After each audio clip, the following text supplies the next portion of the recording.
नमस्कार, मैं हूं ए.के. शुक्ला और आप देख रहे हैं डेमोक्रेसी 24।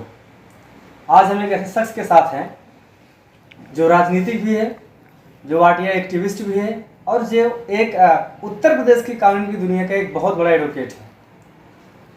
किसी परिचय की मोहताज नहीं है आप हैं नूतन ठाकुर। नूतन जी, आपका स्वागत है हमारे डेमोक्रेसी 24 में। जैसा कि हमारा नाम है डेमोक्रेसी 24, हमारा पहले सवाल हम अपने पे ही लेते हैं कि आपकी नज़र में डेमोक्रेसी क्या है, खास करके जो उत्तर प्रदेश में जो चल रही है डेमोक्रेसी की जो हालत है। मैं उस पर नहीं बोलूँगा क्योंकि मैं पत्रकार हूँ। आपकी नज़र में डेमोक्रेसी क्या है यहाँ की? जैसे देखिए, डेमोक्रेसी की परिभाषा तो अगर बहुत विस्तृत हो सकती है, लेकिन आम आदमी की नज़र में अगर देखिए तो जो संविधान हम लोगों ने दिया, जिसको कहा गया कि जनता के लिए जनता के द्वारा, तो वहाँ जो चीज़ें लिखी हैं, जो मैंडेट हैं, जो बातें कही गई हैं, तो वो डेमोक्रेसी की आत्मा, जो फंडामेंटल राइट है वहाँ पे है। फंडामेंटल ड्यूटीज़ हैं, कुछ जनता के लिए हैं वहाँ पे है, लेकिन कुछ अधिकार जनता को दिए गए हैं। तो जो लोकतंत्र है वो उसकी खूबसूरती यही है कि मूल अधिकार हमारे संविधान ने दिया, हर आदमी को स्वतंत्रता का अधिकार, बोलने का अधिकार, रोजगार का अधिकार, जीने का अधिकार। लेकिन जब उत्तर प्रदेश की बात करते हैं तो वर्तमान समय में अगर देखिए तो यहाँ बोलने के अधिकार पे अगर आप कुछ भी बोलते हैं, अगर कोई भी नीति है अगर उसकी आलोचना करते हैं या कहते सही नहीं है, तो वहाँ सीधे सीधे ज़्यादातर मामलों में आपको जेल हो जाती है। कहने को संविधान ने अभिव्यक्ति की आज़ादी दी है, अभिव्यक्ति की आज़ादी में भी कुछ लिमिटेशन है, लेकिन अगर उस मर्यादा में रह के भी अगर आप कुछ बोलते तो तमाम ऐसे, जो चौथा खंभा कहा जाता है, मैं देखती हूँ तमाम ऐसे जर्नलिस्ट भी हैं जिन्होंने कुछ लिखा, कुछ छापा, जो उनकी जिम्मेदारी थी, लेकिन उसके बाद उनके ऊपर तमाम मुकदमे दर्ज करा दिए गए। क्यों? क्योंकि अथॉरिटीज़ को वो चीज़ें पसंद नहीं आई। उनको लगा कि कहीं ना कहीं हम गड़बड़ कर रहे हैं, हमारी गड़बड़ी सामने आ रही है, कार्रवाई ना हो जाए। तो तमाम जर्नलिस्टों पे कार्रवाई हुई। सरकार इस गवर्नमेंट में खास करके अगर कुछ बोलिए, कई बार होता है जनता नाराजगी में जो मुखिया होता है उसके लिए भी कुछ बातें कह जाते हैं, कोई आशय नहीं होता है वहाँ, लेकिन तमाम ऐसे नाबालिग बच्चों को भी गिरफ्तार किया गया। क्यों? क्योंकि उनसे मुख्यमंत्री जी को खतरा था। तो ये सारी चीज़ें हैं वो दिखाती हैं कि अभी अगर किसान आंदोलन की ही फिलहाल की बात ले लीजिए तो जिस तरीके से मूवमेंट, खास करके पॉलिटिकल पार्टीज़ जो हैं वो पार्टीज़ होती ही इसीलिए हैं कि अगर सत्ता में एक पार्टी बैठी हुई है तो विपक्ष जो है वो अगर कुछ भी कमी हो रही उसकी आवाज़ उठाए, आवाज़ बने आम जनता की। लेकिन जब घटनास्थल पे जिस तरीके से सारे पॉलिटिकल पार्टीज़ के लीडर को जाने से रोका गया, नज़रबंद कर दिया गया, तो ये स्थिति, कुछ जियो निकाले गए कि पंजाब से लोग उत्तर प्रदेश में नहीं आएंगे, तो उस राज्य के लोग उत्तर प्रदेश से नहीं आएंगे। तो ये चीज़ें दिखाती क्या कि हम राज्य विशेष को देश से काट के अलग कर रहे हैं, जहाँ एक प्रदेश से दूसरे प्रदेश के लोगों का आना बैन हो गया, या कोई भी घटनास्थल या कोई बात होती तो कोई भी व्यक्ति सिवाय उस सत्तारूढ़ दल के जो शासन कर रही हो उसके अलावा कोई भी व्यक्ति उस जगह विशेष पे नहीं जाएगा। तो ये सारी चीज़ें दिखाती हैं कि अभी एक अघोषित इमरजेंसी की स्थिति चल रही है उत्तर प्रदेश में। पुलिस राज है कि पुलिस को जो सही लगता है, कानून वही है और वो उसी के अनुसार काम करते हैं, भले ही संविधान या आईपीसी, सीआरपीसी कुछ भी कहते हो। आपने बहुत बड़ा डेफिनेशन दे दिया, लेकिन सवाल ये कि एक आम आदमी, भाई अमिताभ ठाकुर एक आईपीएस थे, जब उनके साथ उनको जो है घसीट कर ले जाया जा सकता है, तो एक आम आदमी की डेमोक्रेसी कैसे सुरक्षित रहेगी? वो बेचारा क्या करेगा? वो जैसे देखिए, तमाम लोगों के साथ ये चीज़ें होती हैं। अमिताभ ठाकुर जी के साथ भी जो घटना घटी, एफआईआर कोई भी लॉज होना वो बड़ी बात नहीं होती, लेकिन एक प्रक्रिया है और उस प्रक्रिया के तहत चीज़ें होती तो किसी को भी कोई आपत्ति नहीं होती है। लेकिन जिस तरीके से बिना कारण बताए घसीटते हुए घर से जाया गया, कसूर क्या था? कसूर इतना था कि उन्होंने ये कहा कि एफआईआर क्या घटना है, हम पे आरोप क्या है, वो आरोप बताए जाए। अगर कोई अरेस्ट करना है तो अरेस्ट मेमो कहाँ है, वारंट कहाँ है, एफआईआर दिखाया जाए कि क्यों हमको आप मजबूर कर रहे हैं चलने के लिए। और एक भारी संख्या में पुलिस बल इसी आशा से आया, उनको जितना ह्यूमिलिएट करना था उन्होंने किया, उसके साक्ष्य भी हैं।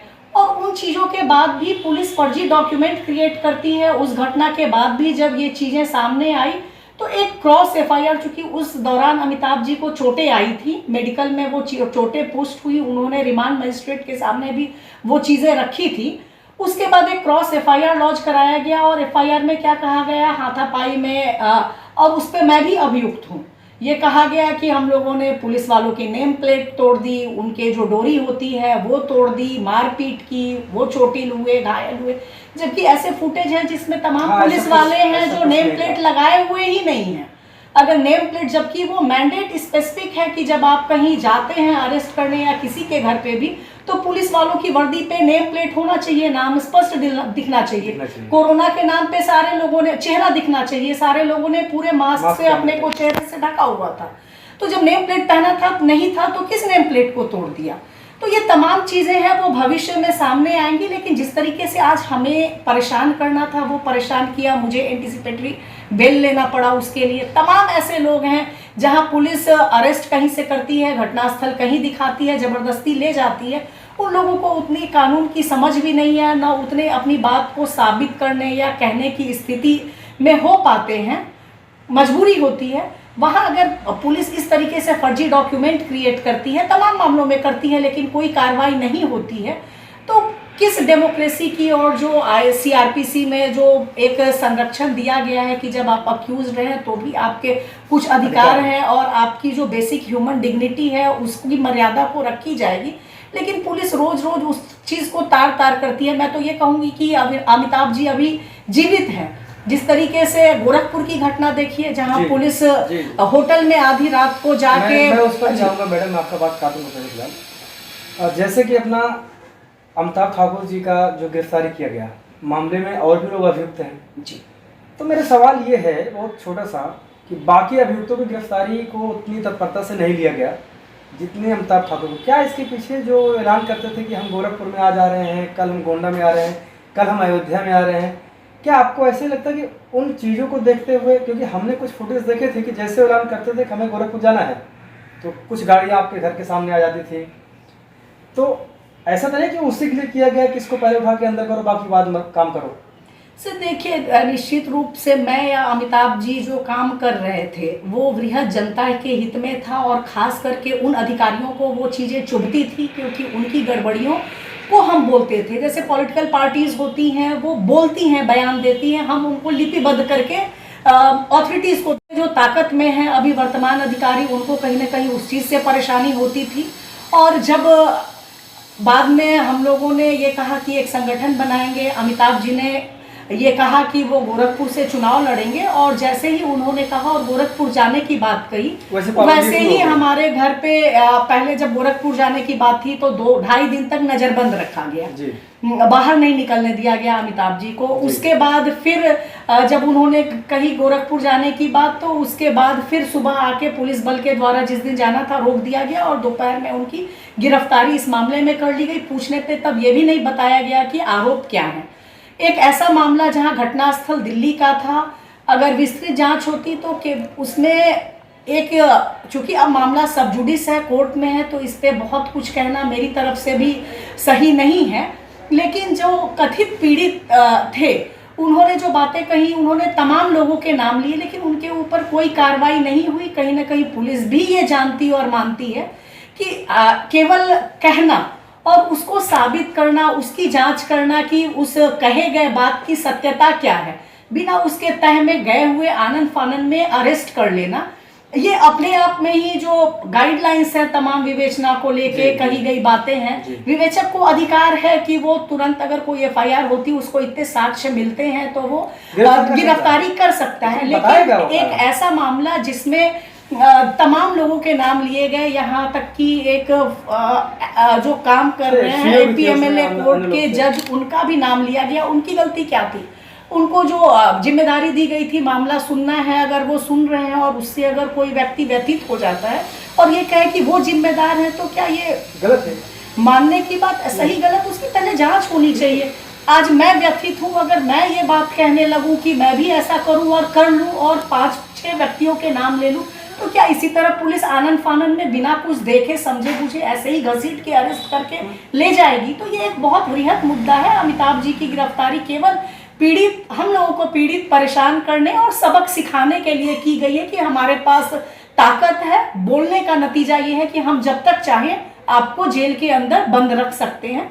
तो मैं ये पूरा प्रकरण ही उसको लेके है। मतलब साफ है कि अमिताभ ठाकुर के प्रकरण में सरकार द्वारा पुलिस को एक लठैत की तरह इस्तेमाल किया गया कि जाओ उठा के लाओ डाल दो, बस बात जी बिल्कुल, जैसे अभी अगर किसान आंदोलन की ही बात देखिए, तमाम लोग ये कह रहे हैं चूंकि मंत्री हैं उनके बेटे ने गाड़ी चला दी, कुछ नहीं हुआ, FIR तक दर्ज नहीं। मैं इस पर भी बात में आऊँगा, क्योंकि क्या है कि पहले मैं अमिताभ ठाकुर की बात करता हूँ, मैं सामाजिक मुद्दों पर बात में आऊँगा जी।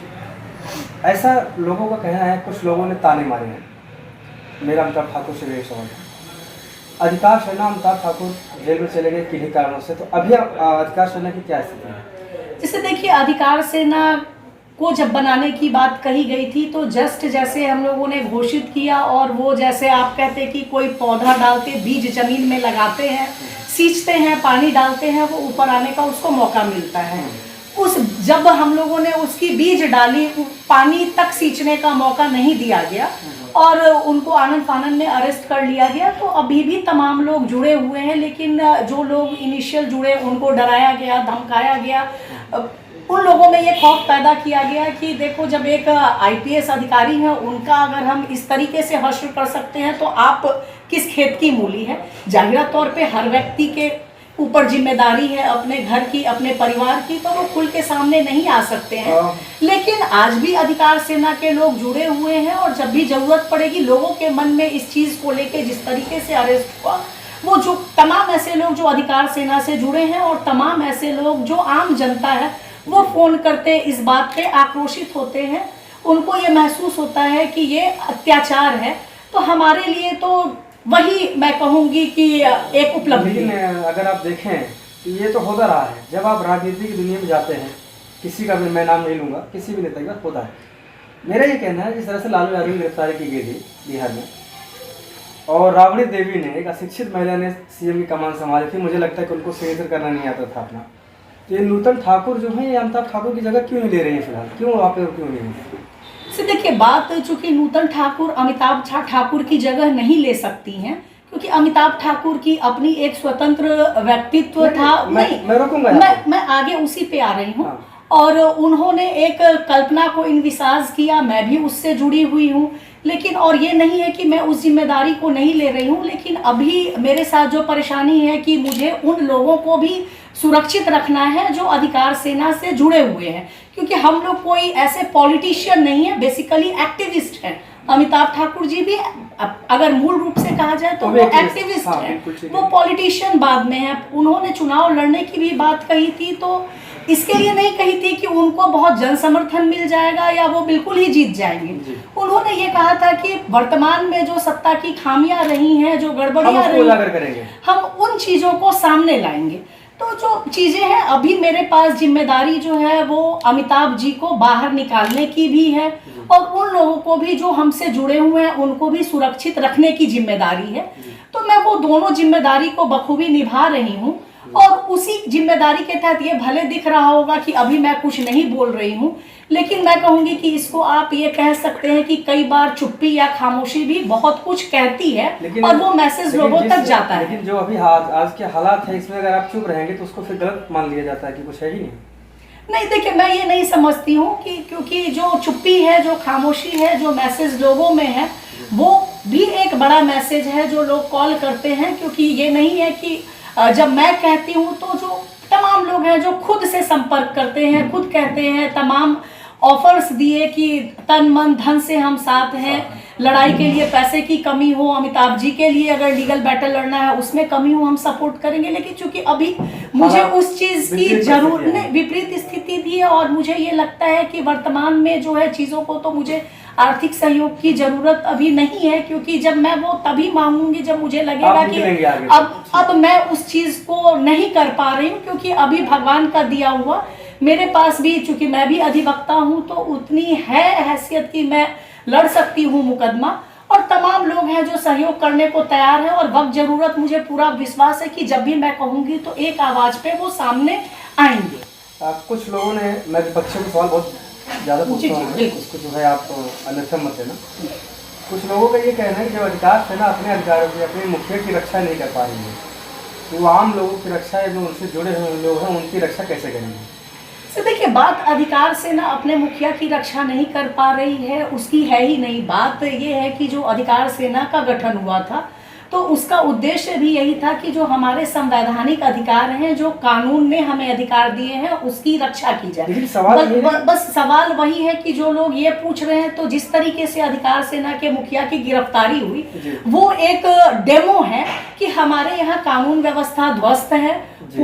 पुलिस केवल सत्तारूढ़ पार्टी के इशारे पे, उनके मैंडेट के हिसाब से काम करती है। जो संविधान ने जो चीजें कही हैं, कानून में जो चीजें हैं, उसके बिल्कुल विपरीत काम करती है। तो हम तो उसी के लिए लड़ रहे हैं। तमाम जो हमारे कार्यकर्ता या जो उससे जुड़े हुए लोग हैं, हमें उसकी भी रक्षा करनी है। लेकिन जब पुलिस एक चीज कर जाती है, तो अधिकार सेना कानून में भरोसा रखती है, उसके लोग कानून में भरोसा रखते हैं। अगर गलत पुलिस ने किया है, तो हम जो गलती हुई है उसको भी सामने लाएंगे, लेकिन उसका जरिया कोर्ट है। कोर्ट में हम वो चीजें रख रहे हैं, ला रहे हैं। और जब एक बार मैं यही तो रोकूंगा आपको, लेकिन आप व्यवस्था है कहाँ? कोर्ट भी देखो, मैं सीधा बोल रहा हूँ, मेरे पर कंटेम्प्ट ऑफ कोर्ट आगे मुझे अंदर कर दीजिए, मुझे कोई डर नहीं है, मुझे कोई खौफ नहीं है, ले चलो मुझे चलना है भाई। कोर्ट का कार्य है। बिकरू कांड में जो विकास दुबे का एनकाउंटर किया गया, दुनिया को पता है क्या हुआ भाई। वो एक अपराधी था, किसी ने बोला नहीं, ठीक है। लेकिन मुझे बताइए, वहाँ की जुडिशियल जांच हुई, मजिस्ट्रेटियल जांच हुई, सभी पुलिसकर्मियों को क्लीन चिट दे दिया गया। क्या आपको लगता है कि वहाँ पे जो माननीय जो न्यायाधीश गए होंगे, माननीय जो मजिस्ट्रेट गए होंगे, उन्होंने अपना काम सही से किया? तो आप किस कानून की बात कर रहे हैं? आप किस कानून की बात कर रहे हैं? बताइए मुझे, आप कैसे आप कानून से लड़ेंगे? आपका कानून, जब मजिस्ट्रेट खुद जा करके जुडिशियल जांच होती है और सबको क्लीन चिट मिल जाती है।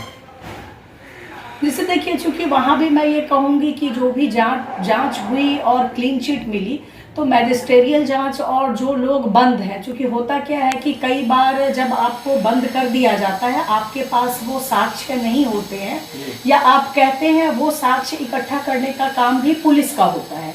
और पुलिस जब बायस होके काम करती है, उसको पता है कि हमको कौन से एविडेंस देने हैं और कौन से फेंकने हैं। या अगर आपको पता है कि जिसको हमने अरेस्ट किया है, ये साक्ष्य हम रखेंगे या इकट्ठा करेंगे तो वो बच जाएगा, तो वो उसकी जहमत भी नहीं उठाती और जानबूझ के उन साक्ष्यों को फेंक देती है, कोर्ट तक ले नहीं जाती है। यही तो कहना है ना कि जब आप मजिस्ट्रियल जांच कर रहे हैं, तो जब आपको पुलिस के द्वारा ही दी गई, मजिस्ट्रेट साहब को एक साइन करके आगे भेज देना, फिर मजिस्ट्रियल जांच का या न्यायिक जांच का मतलब क्या बना? जब ग्राउंड जीरो पर पुलिस ही जांच कर रही है, तो फिर उसको न्यायिक जांच में देने का मतलब क्या है? जैसे देखिए, अगर बिकरू कांड की बात की जाए, तो वहाँ कई आयोग और कमीशन बने। हाँ। अब चूंकि जांच रिपोर्ट सार्वजनिक नहीं की गई है, तो उस जांच रिपोर्ट में क्या है, जैसे अगर कोई जांच होती है और जांच रिपोर्ट अगर सार्वजनिक की जाए, तो उसकी खामियां क्या हैं, वो जनता के सामने जब आती है, तो हो सकता है कुछ एविडेंस जो जांच कमेटी के पास नहीं दिए गए हों, वो और लोगों के पास हो, वो दे सकते हैं। या जो छूट गए हों एविडेंस, तो उसको चैलेंज किया जा सकता है, कहा जा सकता है। लेकिन जो भी जांच कमेटी बनती है, उसको गोपनीयता के नाम पे आईवाश के लिए सरकार जांच कमेटी तो बना देती है, लेकिन उसकी रिपोर्ट को पब्लिक के सामने कभी लाती नहीं है। तो पारदर्शिता नहीं है, मैं वही कहूंगी। तो उसके लिए दोष देना, आम जनता भी कभी इस चीज को अपने हक के लिए या उन चीजों को नहीं उठाती है। नहीं, मैं बता रहा हूँ कैसे उठाती है, मैं बता रहा हूँ कैसे उठाती है। मैं बहुत अभी अपने गोरखपुर कांड का लिया, देखिए मैं किसी के ऊपर टिप्पणी नहीं कर रहा हूँ, संवेदना सबके साथ है, जो भी घटना घटी थी, और कुछ मैं नहीं बोलूँगा। एप्पल के कर्मचारी थे, उनके साथ घटना घटित हुई, उनकी जो वाइफ थी, कुछ उनको पैसे मिल गए, एक सरकारी नौकरी मिल गई, तो मुझे लग रहा है कि सरकारी नौकरी और पैसा जिंदा हो गया और न्याय मर गया। गोरखपुर कांड में ठीक है, बिल्कुल मिलना चाहिए मुआवजा, सीबीआई को जांच दे दिया गया, सुप्रीम कोर्ट ने सीबीआई को पहले ही बोला हुआ तो होता है, तो सीबीआई पे कैसे भरोसा करेंगे आप? जैसे देखिए, अब चूंकि मैं ये कहूँगी कि जब हमारी व्यवस्था है, तो कहीं ना कहीं उस व्यवस्था पे तो भरोसा करना ही होगा। भले आप उस लोग पे भरोसा नहीं कर सकते हैं जो जिनको वो जिम्मेदारी दी गई है, मतलब आपको संस्था पर विश्वास है, लोगों पर विश्वास नहीं है। बिल्कुल, चूंकि संस्था कोई भी बेईमान नहीं होती है। कोई भी संस्था बनाया गया है, उसके एक मैंडेट होते हैं। वहां बैठे हुए व्यक्ति जो काम करते हैं, वो बेईमान हो सकते हैं, वो अपने निहित स्वार्थ के लिए हम उस पद पे बने रहें, या कभी आर्थिक कारण हो, राजनीतिक कारण हो, तो उससे वो गड़बड़ी कर सकते हैं, और बात वहीं अकाउंटेबिलिटी की आ जाती है।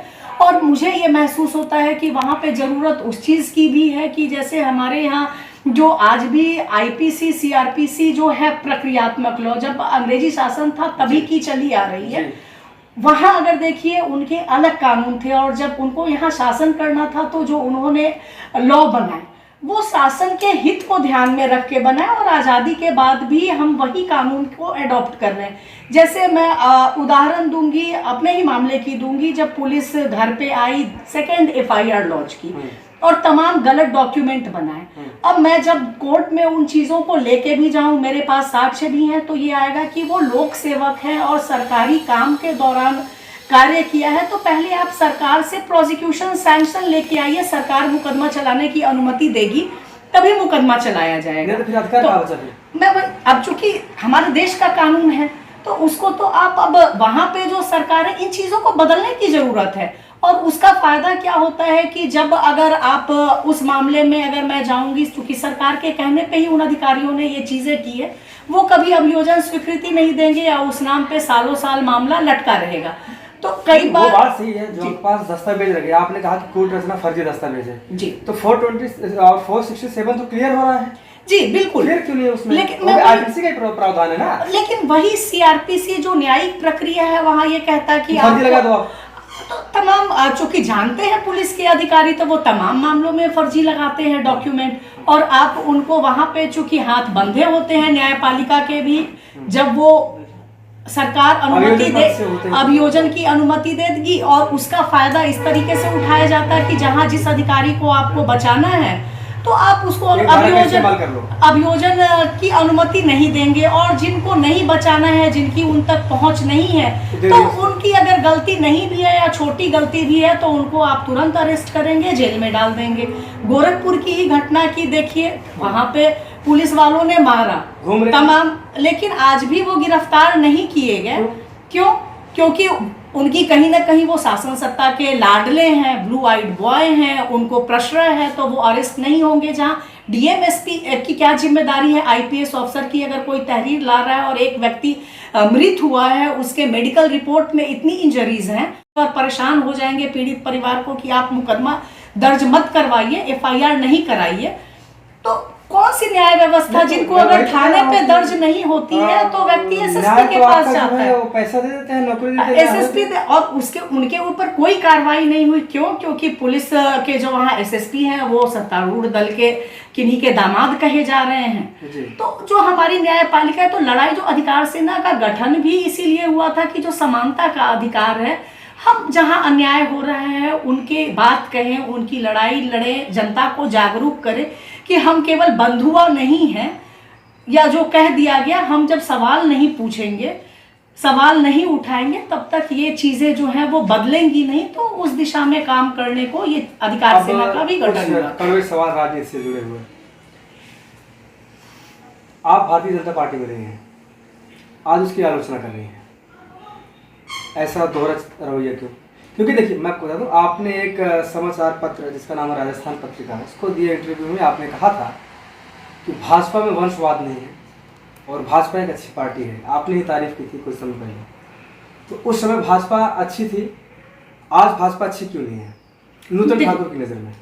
देखिए, नूतन ठाकुर ने कभी ये नहीं कहा कि भाजपा बुरी पार्टी है, और जब मैंने कहा भी था, तो भाजपा की है ना, नहीं, मैं वही आ रही हूँ, नहीं, मैं वही आ रही हूँ। सरकार भाजपा की नहीं है, सरकार तो उत्तर प्रदेश की है, और वहाँ अभी सत्तारूढ़ दल के रूप में भाजपा शासित राज्य है, मुख्यमंत्री है एक पार्टी। चूंकि उत्तर प्रदेश सरकार है, तो हर सरकार को चलाने के लिए एक व्यवस्था चाहिए, तो हमारे यहाँ पॉलिटिकल पार्टीज का कॉन्सेप्ट है, वो जीते आए। लेकिन जो मैं पहले आ रही हूँ, आपने कहा कि आपने भाजपा में रही हैं, मैंने ये कहा था और विचार किया था उस समय कि मैं भाजपा को ज्वाइन करूंगी, लेकिन कभी भी फॉर्मली मैं भाजपा की मेंबर नहीं रही हूँ, ना मैंने ज्वाइन किया किसी भी पॉलिटिकल पार्टी को। सबसे पहले शुरुआत में जब अन्ना आंदोलन चला था, मैंने आप पार्टी ज्वाइन की थी, आम आदमी पार्टी को ज्वाइन किया था, क्योंकि मुझे ये लगा था कि जो मूवमेंट है करप्शन को लेके है, मैं भी उन्हीं कामों को कर रही थी, तो मैंने ज्वाइन किया। लेकिन उसके बाद मैंने उस पार्टी से इस्तीफा भी दिया था, क्योंकि तब कुछ लोगों पे कुछ सवाल उठे थे, और जो पार्टी कह रही थी उसके अनुरूप कार्य नहीं हुआ, तो मैंने रिजाइन कर दिया था। बाद में मैंने ये कहा था कि भाजपा में वंशवाद नहीं है और कोई भी, चूंकि केंद्रीय पार्टी है, जी जी बिल्कुल केंद्रीय पार्टी है, वंशवाद नहीं है। मैं भाजपा ज्वाइन करूंगी नीति जी, लेकिन मैंने कभी भाजपा ज्वाइन नहीं किया। और बाद में भी अगर मैं कहूँ कि अभी 1-1.25 साल पहले मैंने ज्वाइन भी किया, तो दोबारा मैंने आम आदमी पार्टी को ही एज मेंबर ज्वाइन किया। मैं कोई उसकी पदाधिकारी नहीं हूँ और न सदस्य हूँ, एक्टिव सदस्य हूँ। तो भाजपा को भी मैंने कहा, मैं किसी भी पॉलिटिकल पार्टी को ये नहीं मानती हूँ कि वो खराब है, चाहे वो भाजपा हो, वो समाजवादी पार्टी हो, बीएसपी हो, कांग्रेस हो, आम आदमी पार्टी हो, कोई भी पॉलिटिकल। फिर से आप लोग पॉलिटिक्स वाला गेम खेल दिया। नहीं, मैं आगे संगठन अच्छे हैं, लोग कुछ बुरे हैं। नहीं, मैं वही आ रही हूँ, क्योंकि जो भी पार्टी बनी है उनकी नीतियां हैं वो किसी न किसी नीति पे बनी हुई है। समाजवादी पार्टी के अगर आप बायलॉज उठा लीजिए, देखिए, तो वो आप एक आंदोलन से जन्मी उपजी हुई पार्टियां हैं, लोग जुड़ते हैं। अब वहाँ ये है कि जो शासक हैं, जो जैसे भाजपा की अगर बात करिए तो बीजेपी ने जो चीजें कह के जो चुनाव में जब आए, चुनाव के समय में जो चीजें घोषणा की, लॉ एंड ऑर्डर की बात की, अब वहाँ जब किसानों की बात की, और मुझे लग रहा कि और जब बीजेपी ने जब मुख्यमंत्री जिनको बनाया वो भाजपा के नहीं थे। भाजपा समर्थित हो सकते हैं, कभी भी मेरी जानकारी में एटलीस्ट नहीं है कि योगी आदित्यनाथ जी भाजपा पार्टी के मेंबर हैं, समर्थित। वो जो है शुरू से सांसद है तो बीजेपी की हो गई, तो फिर नहीं सांसद है, उनकी अपनी एक पार्टी हिंदू युवा वाहिनी पार्टी भी है। अब उन्होंने, मैं ये नहीं जानती हूँ कि उसको उन्होंने उसमें मर्ज किया है, भाजपा समर्थित हो सकते हैं, हिंदू संगठन पार्टी है, उनका अपना एक संगठन है। और जब भाजपा ने चुनाव लड़ा था तो उन्होंने मुख्यमंत्री के रूप में कभी भी योगी जी को चेहरा नहीं बनाया था। संभव है कि अगर वो चेहरा बनाया होता तो तमाम ऐसे लोग जिन्होंने, योगी की बात नहीं है, आपका हरियाणा में हुआ, वहाँ पे कोई चेहरा नहीं था। हाँ नहीं, जैसे कि तो बनाते ही नहीं है। हाँ वो नहीं बनाते, लेकिन अब तमाम जगहों पे, और यहाँ एक फर्क ये है कि अगर जब आपने वो बनाया तो तमाम ऐसे लोग जिन्होंने भाजपा को वोट दिया, हो सकता है वो मुख्यमंत्री जी की इतनी कट्टरवादी हिंदू की छवि रही है। और मैं कहूंगी कि तमाम उनके अगर पहले के वो भाषण वगैरह देखे जाए, वीडियोस देखे जाए, तो तमाम ऐसे लोग हैं जो हो सकता है भाजपा को वोट नहीं देते। मतलब आपका कहने का मतलब है जो सबको साथ, सबको मतलब सबका साथ सबका विकास करने वाली बात है जी। तो अब योगी के जो हिंदुत्व वाला चेहरा है उससे कुछ हिंदू नाराज हो सकते हैं कि भाई हो सकता है कि मुस्लिमों का भी विकास कर रहे हैं, जिससे हमें नाराजगी है। आपको कहना मतलब ये नहीं, मेरा कहना वो नहीं है। मेरा कहना बस इतना है कि जब भी कोई भी पॉलिटिकल पार्टी आती है और पॉलिटिकल पार्टी की जब बात करते हैं और उसके बाद जब सत्ता में आप आते हैं और जो मुख्यमंत्री बनते हैं और सांसद वगैरह होते हैं, तो जब एक कलेक्टिव डिसीजन से चीजें होती हैं, तो जैसे इस पे जो भी मीडिया के जरिए ही मैं जानती हूँ, तो यहाँ टीम 11 है, जो अधिकारी कहते हैं मुख्यमंत्री जी, तमाम जो मीडिया रिपोर्ट्स में ही जिनको जनता ने चुन के भेजा है, जो विधायक हैं, मंत्री हैं, वो खुद भी नाराज रहते हैं। उनका कहना होता है कि जो नीतियाँ हैं, जनता की बातें हैं, वो हम पहुँचाते, हम तक सुनी नहीं जाती हैं। तो जो डेमोक्रेसी की बात आपने शुरू में की थी, तो डेमोक्रेसी में तो यही है कि चुनाव का पर्पस ये होता है कि आम जनता अपने क्षेत्र से प्रतिनिधि चुन के भेजते हैं, वो उनकी बातों को संसद में रखें, विधानसभा में रखें, उनकी बातों को उठाएं, उन पे डिसीजंस हो। और डिसीजन में केवल सत्तारूढ़ पार्टी की बात नहीं हो, वहाँ विपक्ष भी सत्ता का ही हिस्सा होती है, तो और एक्चुअल डिबेट हो, चीजें जो सही हो वो निर्णय लिए जाए। लेकिन विपक्ष तो अगर कितने दिन आप देखिए, 4 दिन पहले मैं रोकूंगा आपको, 4 दिन पहले आपके पंचायत चुनाव हुए, जहां पर बीजेपी के 2 समर्थित उम्मीदवार जीते हैं, वहां का पूरा विपक्ष मिल करके जो है अपना नहीं बना पाता है, अध्यक्ष नहीं बना पाया, जो बीजेपी का जीता हुआ बन के, तो विपक्ष ही तो डेमोक्रेसी को मार रही है। आपको ऐसा ही लगता कि भाई 2 सीट लेके आए और जिला पंचायत अध्यक्ष बन गए, 2 सीट लेकर के आए और आप मुख्यमंत्री बन जा रहे हैं, जो 10 सीट लेके आया हुआ है वो बेचारा बंटाधार हो पड़े, तो आपको ऐसा ही लगता है कि विपक्ष जो है, विपक्ष ही डेमोक्रेसी को मारने का काम कर रहा है फिलहाल? जैसे देखिए, मैं ये नहीं कहूँगी कि विपक्ष डेमोक्रेसी को मारने का काम कर रहा है, बल्कि विपक्ष है तो कुछ चीज़ें आम जनता के हित में भी आ रही। जो सत्ता में जो पार्टी आती भी है, तो अगर बहुमत की बात करिए तो पूर्ण बहुमत तो किसी को नहीं मिलता है, क्योंकि सारे वोटिंग ही नहीं होते हैं। और जो अगर आप देखिए भी तो आधे भी अगर आप आंकड़ा देखिए तो जीत हार का जो अंतर होता है, 10 सीटें हैं, 2 बीजेपी ने जीता और 8 ने उनको साथ दे दिया। ये क्या कराया? क्योंकि ये किसी से छुपी हुई बात नहीं है। जिस तरीके से चुनाव के दौरान में बुलडोजर चलाए गए, लोगों के घर उड़ाए गए, गिराए गए, तमाम जगहों पे जिस तरीके की घटनाएं मतलब उनको डरा करके कि भाई अगर आप नहीं देंगे साथ तो ये हो जाएगा। साथ नहीं देंगे वो है, या उसके बाद आप उन तक पहुंच नहीं सुनिश्चित करने दे रहे हैं, पहले ही रोक दे रहे हैं। तो वो तमाम चीजें हैं जिसको लेके अब ये है कि नया चुनाव आने वाला है, तो ये चीजें सामने आएंगी। जो आम जनता अब किनको वोट देती है, क्या वो इसी चीज पे वोट देगी, जाति के नाम पे, धर्म के नाम पे, या जब आप राष्ट्रवाद करिए, वो राष्ट्रवाद भी ऐसा कि जो हमारे संविधान में कहा गया है कि हम धर्म निरपेक्ष, पंथ निरपेक्ष हमारा देश है। लेकिन जब आप वो इस तरीके से पोलराइजेशन, मैं कहूंगी कि वोट को पोलराइज करने का काम करते हैं। अगर किसान आंदोलन भी हुआ और जिस तरीके से जो चीजें कई बार कही गई या कही जा रही है, तो वो कहीं ना कहीं आप वोट बैंक को भावनात्मक तौर पे पोलराइज करने का काम करते हैं। उनको ये सोचने का अवसर ही नहीं देते हैं कि सही देश हित में क्या है, हमको किसको वोट देना है। तो वो तमाम चीजें हैं जो देखे जाने की जरूरत है और जनता को भी जागरूक करने की जरूरत है।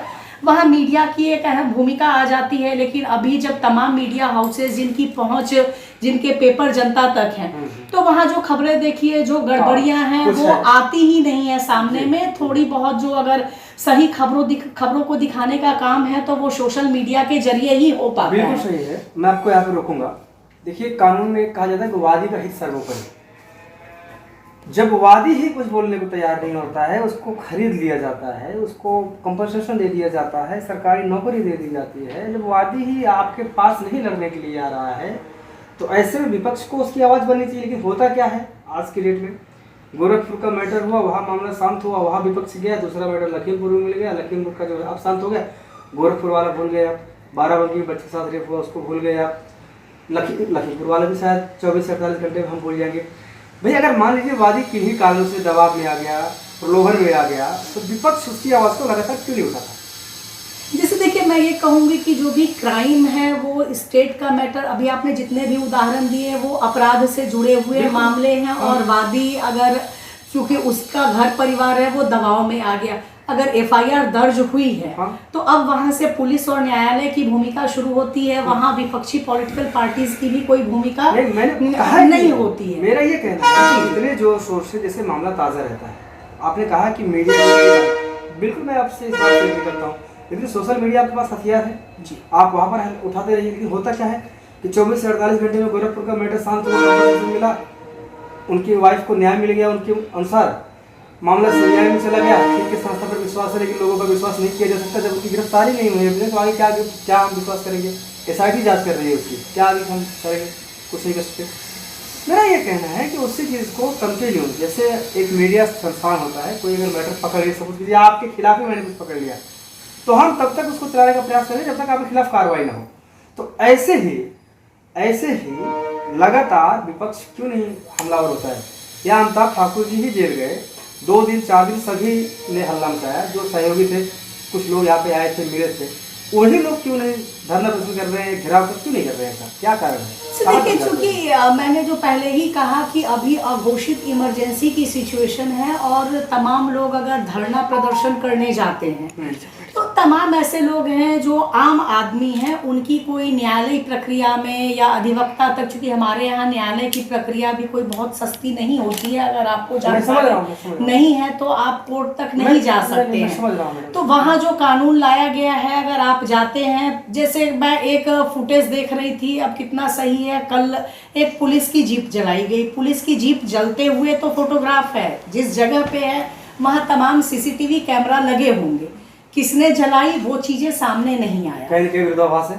तो अब वो किसने, अगर एक एप्रीहेंशन जाता है कि पब्लिक के लोग ने जलाया होता तो सबसे पहले पुलिस उस चीज को सामने लाती, वो नहीं तो तमाम लोग हैं। जब आप अगर विरोध प्रदर्शन करने जाते हैं और आप कुछ नहीं करते, वहीं 3 अराजक तत्वों या अपने लोगों को भेज के अगर कोई हंगामा करवा दिया और उसके बाद उन लोगों को आप अरेस्ट करके अंदर कर देते। अब तो उनकी संपत्ति जब्ती से लेके तमाम ऐसे कानून आ गए हैं, सारे चस्पा कराइए, चस्पा कराइए। तो लोगों में एक भय का भी माहौल है जो कि मतलब उसमें शामिल नहीं होना चाहते, भाई हमारे पोस्टर ना आ जाए, मतलब अराजकता का माहौल है। वो एक इस तरीके का भय क्रिएट कर दिया गया है कि पहले तो हम आपको अरेस्ट कर लेंगे, चार्ज जो आपने किया है और जो नहीं किया है वो भी लगा देंगे, वो धाराएं भी लगा देंगे। तो आप एक विरोध प्रदर्शन करने जाते हैं और उसके बाद सालों साल कोर्ट के चक्कर लगाते हैं। चूंकि एक कहावत पहले से चली मतलब कही जाती है, आप लोगों ने भी सुना होगा कि पुलिस वाले चाहे अगर आदमी को गधा बना दे तो आपको ये साबित करते हुए कि मैं गधा नहीं आदमी हूँ,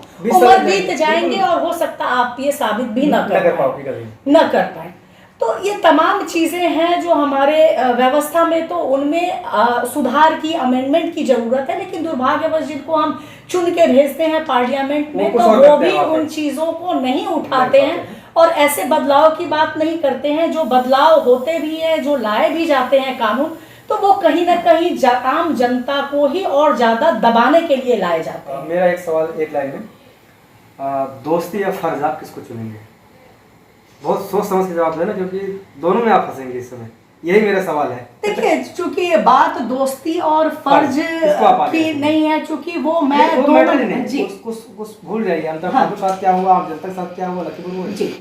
मेरा सवाल ये, जैसे मान लीजिए मैं आपका अधिवक्ता साथी हूँ, मैं आपका अधिवक्ता साथी हूँ और मैंने आपको बोला नूतन जी ये मेरा मैटर है, इसमें आप इस केस को आप हाथ में मत लीजिए, और आपको पता है मैं गलत हूँ, उस केस में आप क्या करेंगे? फर्ज निभाएंगे या दोस्ती निभाएंगे? देखिए, डिपेंड करता है। पहला तो फर्ज ही आता है, फर्ज आता है, लेकिन आप नहीं निभा पाई।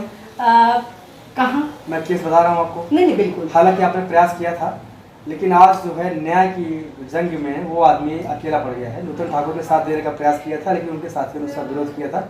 मुझे लगता है कि नाम लेने की आवश्यकता नहीं, फिर भी मैं ले दे रहा हूँ। एक सब इंस्पेक्टर है शैलेंद्र जी बिल्कुल। तो कहीं ना कहीं जो फर्ज है वो आप नहीं निभा पाए, क्योंकि जो घटना है, देखिए मेरा मानना है कि आमिर अजमल कसाब से बड़ा गुनाह शैलेंद्र सिंह सब इंस्पेक्टर ने नहीं किया है। आज उसके बच्चे इसलिए है क्योंकि सच्चाई के रास्ते पे था, एक अनहोनी हो गई, सेल्फ डिफेंस में हुई, दुर्घटना उसमें, मुझे लगता है कि उसको क्यों रखा गया है। और नूतन ठाकुर अगर फर्ज निभाना जानती हैं तो उसके मामले में नूतन ठाकुर को क्या हो जा रहा है? इसलिए कि आपने बहुत अच्छा सवाल किया। मेरा ही सवाल है, बहुत अच्छा सवाल किया। जिस समय ये घटना घटी थी और जब मैंने उनका साथ देने की बात कही थी, मैंने कोशिश भी करी थी, क्योंकि मैं खुद भी अधिवक्ता हूँ और आज भी तमाम अधिवक्ता मुझसे नाराज होते हैं और मेरे सपोर्ट में नहीं आते हैं। उनका कहना होता है जब आप अधिवक्ताओं का साथ नहीं देते तो फिर आप उम्मीद कैसे रखते? लेकिन उस प्रकरण में हुआ क्या, जब मैं उनका केस लड़ने को भी तैयार थी, मैंने कोशिश भी करा, इंटरवेंशन से उनका कोर्ट केस, चूंकि इलाहाबाद में प्रक्रिया ही शुरू नहीं हो पा रही थी, हाई कोर्ट ने उनका केस अन्यत्र ट्रांसफर भी कर दिया। लेकिन उसके बाद उनकी फैमिली ने ये कहा कि आप अब रहने दीजिए, उन केस को कोई और अधिवक्ता करेंगे, हमारे अधिवक्ता तैयार हैं। और उसके बाद जो मामला था, तो जब कोर्ट में एक बार मामला चला गया और तमाम चीज़ें दिखने के बाद भी जो मैंने कहा था, जो घटना घटी थी और उन चीज़ों को लेके, तो एक होता है कि जब आप साथ देते हैं और जो सही होता है, जब आप उन चीज़ों को कहते हैं, सामने लाते हैं, तो आप निश्चित रूप से जीतते भी हैं। लेकिन कहीं ना कहीं मुझे लगता है कि उनके फैमिली ने की इच्छा थी कि अब वो किसी और के जरिए वो केस को करवाएं। तो जो परिवार है, तो जब वो चाहते हैं तो फिर चीजें उसी के हिसाब से चलती हैं। मेरा सवाल वही तो आ गया फिर से घूम कर कि भाई विपक्ष की तरह आप भी कर रहे हैं। जैसे देखिए, नहीं, चूंकि वो जब एक बार कोर्ट में चीजें चली जाती हैं, तो उसके बाद फिर एक प्रक्रिया के तहत ही चीजें चलती हैं। और जब आप अधिकृत नहीं करेंगे किसी भी क्रिमिनल केस में, एज सोशल एक्टिविस्ट मैं पब्लिक फोरम पे कोई भी बात कह सकती हूँ, आप पूछेंगे मैं बोल सकती हूँ। अच्छा। लेकिन कोर्ट में जब तक कि वो मुझे कोई अधिकृत नहीं करेगा, तब तक न मैं उस मुकदमे को लड़ सकती हूँ, न बोल सकती हूँ। उस प्रकरण में मैं गवाह भी नहीं हूँ कि मैं गवाही दे सकती हूँ। तो वो चीज जो है, मतलब आपने अपने कदम से इसलिए पीछे कीजिए क्योंकि आपको अधिकृत नहीं किया गया, अन्यथा आप उनका केस लड़ने के लिए तैयार थे। जी बिल्कुल। जब मैं इलाहाबाद तक, मैं लखनऊ में हूँ, आमतौर पे तमाम मामले मेरे पास आते इलाहाबाद के, मैं हाथ जोड़ लेती हूँ कि सही भी होते तो क्योंकि हर आदमी की एक सीमा होती नहीं है हो सकता, व्यक्ति की, नहीं और हो वो सकता। संभव नहीं है। और उनके लिए आप कैसे? लेकिन उनको कोई भी उस समय अधिवक्ता नहीं मिल रहा तब था, आप खड़े सबने मना किया, हाँ। तब उस समय में मैं खड़ी थी। लेकिन उसके बाद जब उनको अधिवक्ता मिल गया तो एक ये भी पहलू था कि मेरे लिए रायबरेली हर बार जाना संभव नहीं था, बिल्कुल संभव और वो न्याय हित में भी नहीं होता कि अगर मैं उनके केस को करती और हर बार वहाँ जाती। और तमाम अधिवक्ता उनके लिए फिर मिल गए थे, आ गए थे, और उन्होंने उसके बाद मैंने कोशिश भी करा, फिर संपर्क नहीं किया। और जब मामला कोर्ट में चलता है, केस डायरी में क्या फैक्ट है, ये चीज़ें फिर अलग हो जाती हैं। नूतन जी, डेमोक्रेसी 24 में आपका आने से बहुत धन्यवाद। हम तो सिर्फ यही कहेंगे कि आप अज्ञात सेना को आगे बढ़ाइए। एक बहुत करप्ट नेता का नाम ले रहा हूँ, लालू यादव, उनकी बीवी ने जिस तरह से बढ़ाया था, जो भी था, आप तो साफ सुथरे हैं, अधिवक्ता भी हैं, तो मेरे हिसाब से आपको बढ़ाना चाहिए। क्योंकि देखिए, जो पौधा आप जो बीज बोते हैं उसको कुचलने का तमाम प्रयास किया जाता है। उसको चिड़िया भी उठा लेता है, उसको कौवा भी उठा लेता है, आदमी जा रहा है, ध्यान नहीं रहा, पैर पड़ गया तो उसको तो प्रयास किया जाता है। जब एक पौधा बड़ा हो जाता है, जब नज़र में आ जाता है, तो उसको वही उठाता है जिसका उससे हित हो। भाई पशु उसको तभी खाएगा जब उसमें हरा भरा है।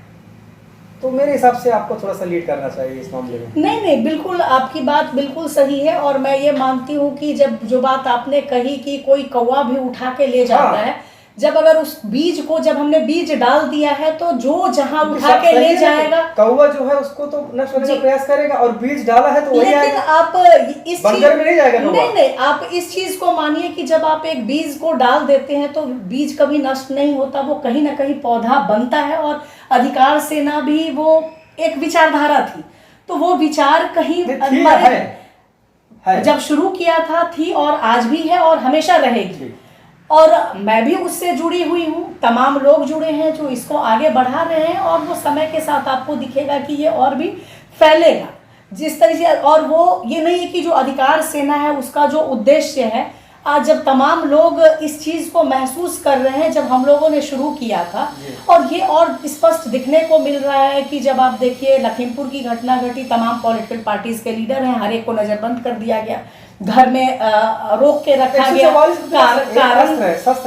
कारण नहीं बताया गया, तो वो चीजें पब्लिक में महसूस हो रही है। तो आप जो कह रहे हैं कि अधिकार सेना को मिल रहा है, अधिकार सेना को भी मिल रहा है, और जो अधिकार सेना का उद्देश्य जिस चीज के लिए हुआ था, जो गठन है, तो वो आम लोगों में, भले अगर वो किसी पॉलिटिकल पार्टी के भी मेंबर हैं और वो उस चीज को महसूस कर रहे हैं, उसकी लड़ाई लड़ रहे हैं, तो हमारी सफलता तो वही है, और हम उसी चीज को लेके आगे बढ़ रहे हैं। एक और बड़ी बात है, आपने आम आदमी पार्टी को बोला कि उनका हट गया था, जो विचारधारा थी उनकी डाइवर्ट हो गई।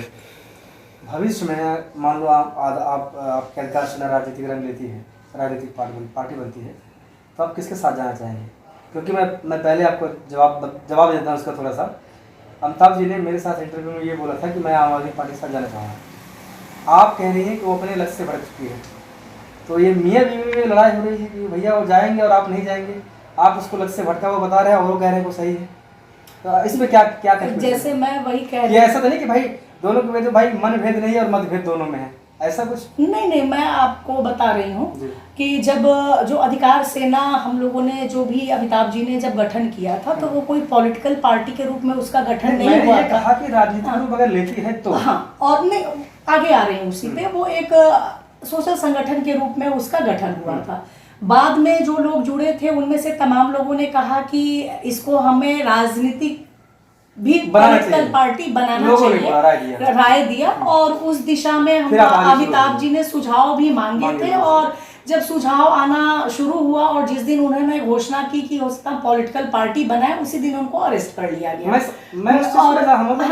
और जो मैंने आपको पहले ही कहा कि मैं आम आदमी पार्टी से जुड़ी थी, मैंने इस्तीफा दिया और 1-1.5 साल पहले मैंने ज्वाइन भी किया, तो मैं आम आदमी पार्टी की ही अभी फिलहाल मेंबर हूँ, फिलहाल मेंबर हूँ, बीजेपी की नहीं। मैंने बीजेपी को कभी ज्वाइन नहीं किया था। हाँ। सोचा जरूर था, कहा भी था ज्वाइन करूंगी, लेकिन वो चीज कभी फलीभूत नहीं हो पाई। गूगल का जो विकिपीडिया है वो आज भी आपको, जैसे देखिए विकिपीडिया पेज जो होता है वो आप उसको अपडेट नहीं करते। संभव है कि जब मैंने कहा मैं ज्वाइन करूंगी उसमें से किसी ने अपडेट किया हो और मुझे डाला हो कि मैं बीजेपी की मेंबर हूँ, लेकिन अगर आप बीजेपी के उस पर देखेंगे तो मैंने कभी मेंबर उसकी मैं कभी नहीं डिनाई करती हूँ उस चीज को।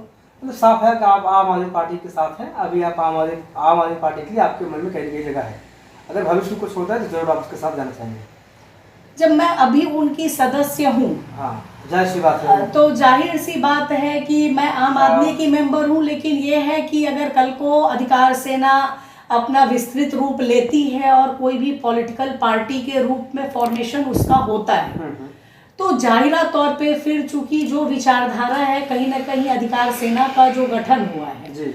तो उस जिस थॉट को लेके अधिकार सेना बनाया गया था तो उस पे मैं भी जुड़ी रही हूँ, तो फिर संभव है कि मैं आगे जाऊँ उसमें आगे जाऊँ। अगर आपसे बोला जाए कि जो अभी उत्तर प्रदेश में है, बीजेपी, समाजवादी पार्टी, बीएसपी और कांग्रेस, इन्हीं चारों में से, बाकी पांचों की बात नहीं करें, इन चारों में से आपकी नज़र में अभी तक की बेहतर जो पार्टी है कौन है?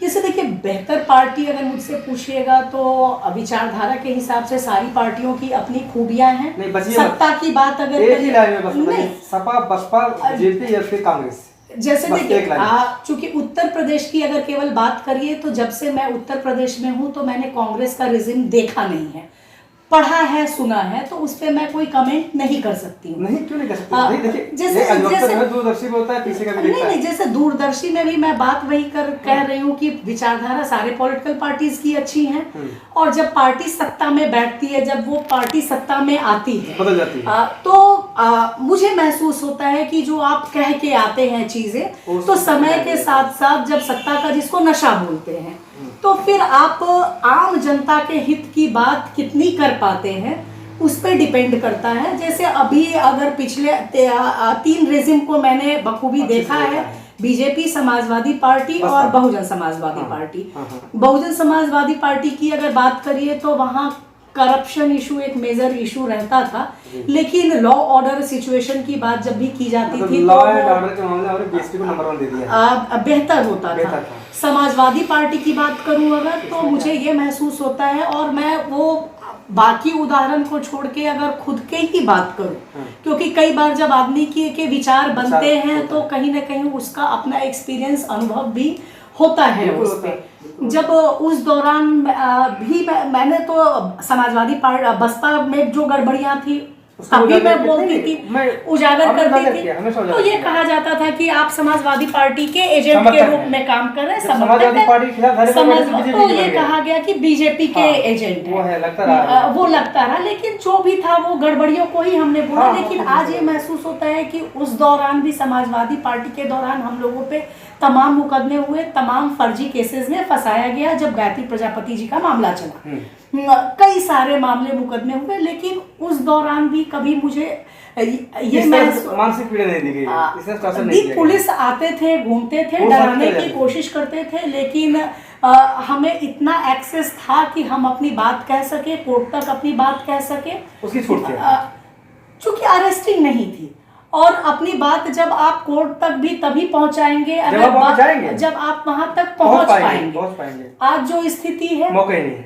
एफआईआर तब भी रेप का एफआईआर दर्ज हुआ था, सब जानते थे कि गलत है, चाहते तब भी तुरंत अरेस्ट कर सकते थे, लेकिन ऐसा नहीं हुआ। पूरा आपको दिया गया कि अपना कानूनी विकल्प तलाश लीजिए। आप मतलब कि वो था, उतनी मर्यादा शायद बची हुई थी कि जो और पुलिस अधिकारियों ने कि या आप धरना दे सकते थे, आप वहां जा सकते थे, अपनी बात कह सकते थे, सुने नहीं सुने वो उनका काम है, लेकिन आप कह सकते थे। आपके अधिकार का हनन नहीं किया जाता था। आज जो सिचुएशन है, आप पे मुकदमा बाद में होता है, गिरफ्तारी पहले हो जाती है, आपको कोई लीगल, उसके बाद आप, जब मैं देख रही हूँ अमिताभ जी के लिए कानूनी लड़ाई के लिए, चूंकि कुछ तथ्य हैं जो वो खुद ही जानते हैं और वो भी मुझे पूछना होता है, तो वहां तक एक्सेस नहीं मिलता है। 4-4, 5-5 घंटा मुझे जेल के बाहर खड़े होना पड़ता है, तब जाके, और हर बार लड़ाई लड़ना पड़ता है कि मैं यहाँ से हटूंगी नहीं, तब जाके थोड़ा बहुत वो भी कि आपको जो कहना है और उधर से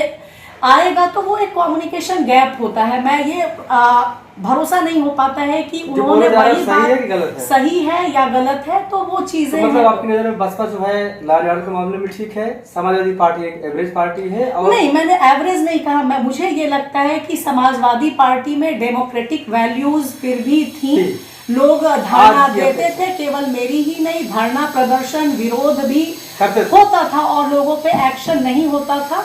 लेकिन यहाँ पे मैं भाजपा में देखती हूँ कि यहाँ आप ये तो बोल पोस्टर नहीं चिपका देते सकते हैं, हैं। पोस्टर। समाजवादी पार्टी में ये मुझे लगता था कि आप उनकी नीतियों की आलोचना करिए, आलोचना करने के नाम पे अरेस्टिंग नहीं होती थी। इवन मीडिया में भी मैं देखती थी, छोटी छोटी घटनाओं में भी जब खबरें चलती थी हाँ, तो चमका दिया जाता था आप पूरा। सीधे मुख्यमंत्री को ही टारगेट करते थे। फोटो दिखाते थे। हाँ, टारगेट करते थे। वहाँ पत्रकारों पे एफआईआर नहीं होते थे। यहाँ मुझे नहीं लगता कि कोई भी पत्रकार न्यूज मीडिया में ये आता हो कि अपराध हुआ हो और मुख्यमंत्री के फोटो दे दिया हो। दिखाया जाता हो कि ऐसा हो रहा है। तो वो फर्क दिखता है। तो जब अगर आपके डेमोक्रेटिक वैल्यूज अगर जिंदा हैं और जो भी पार्टी उसको प्रश्रय देती है, तो मुझे लगता है कि आम जनता मैडम की क्या है आवाज कि मैं आपको अपना निजी बता दूं, हम लोग इसलिए डेमोक्रेटिक फेल हो जाते हैं क्योंकि जो हम छोटे पत्रकार हैं जिनके अंदर जो सच्चाई को सामने रखने का जज्बा होता है, खुल कर, जैसे मैंने बोला कि भाई मैं जब बोल रहा हूँ मुझे करो गिरफ्तार, मुझे कोई डर नहीं है, आप ले जाओ, जाले चलना है, कोई दिक्कत नहीं। जब हम कुछ किसी उसमें पढ़ते हैं तो हमारी तरफ से एक भी अधिवक्ता वकालतनामा लगाने के लिए खड़ा नहीं होता है। अगर खड़ा होता है तो कहता है इतनी फीस दो। तो हम कैसे अपनी जान को जोखिम में डाल करके सच्चाई को सामने लाएं? अगर सच्चाई को सामने लाने के बदले हमें एफआईआर मिल रहा है और हमारी तरफ से कोई अधिवक्ता साथी खड़ा नहीं होता, तो हम सच्चाई को दिखा करके अपनी जान को जोखिम में डाल करके 4 मुकदमे ले करके हम कब तक जिएंगे? कब तक हम केस लड़ेंगे? कब तक हम फाइलों में दस्तखत करेंगे? देखिए, वही जवाब जो मैंने कहा, आपने जो सवाल किया उसी में जवाब नहीं था आपका। जो मैंने कहा कि समाजवादी पार्टी सरकार में जो डेटा बताते हैं मुझे उतने नहीं दिखते कि पत्रकारों पे खबर दिखाने के लिए एफआईआर दर्ज कराई गई हो।